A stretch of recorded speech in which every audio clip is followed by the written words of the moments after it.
नागमणि। एक घने जंगल के बीच एक छोटा सा गांव था जिसका नाम था नागधरपुर। ये गांव अपनी रहस्यमयी कहानियों के लिए दूर दूर तक प्रसिद्ध था। कहते हैं कि जंगल के बीचों बीच एक प्राचीन गुफा है जहां सदियों से एक शक्तिशाली नाग रहता है जिसके पास है नागमणि, एक ऐसी मणि जो अंधेरे को रोशनी में और दुख को सुख में बदल सकती है।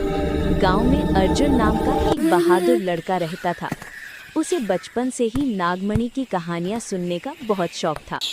वो हमेशा सोचता था कि अगर वो नागमणि को पाले तो अपने गरीब माता पिता का जीवन बदल देगा। एक दिन जब अर्जुन जंगल में लकड़ी लेने गया तो उसे एक चमकदार प्रकाश दिखाई दिया। वो उस रोशनी के पीछे गया और उसने एक गुफा देखी, बिल्कुल वैसी ही जैसी कहानी में सुनता आया था। अर्जुन ने हिम्मत जुटाई और गुफा में प्रवेश किया। अंदर बहुत अंधेरा था, लेकिन जैसे ही वो कुछ कदम आगे बढ़ा, एक मधुर और धीमी आवाज सुनाई दी। अचानक उसके सामने एक विशाल नाग प्रकट हुआ। उसकी आंखें लाल थीं और उसके फन पर चमकती थी स्वर्णिम नागमणि। नाग ने कहा, मनुष्य, तुम यहाँ क्यों आए हो?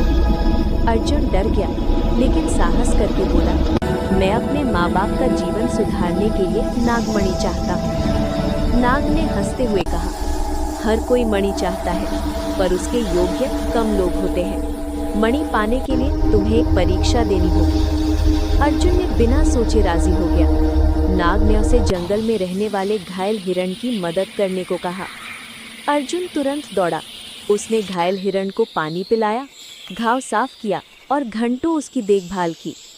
जब वो लौटकर आया तो नाग मुस्कुरा रहा था। सच्ची शक्ति निस्वार्थता में होती है। तुमने ये सिद्ध किया है, इसलिए तुम नागमणि के योग्य हो। लेकिन अर्जुन ने मुस्कुराते हुए उत्तर दिया, अब मुझे मणि नहीं चाहिए। आज मुझे समझ में आ गया है कि दया और सेवा ही सबसे बड़ी शक्ति है। नाग उसकी बात सुनकर प्रसन्न हो गया।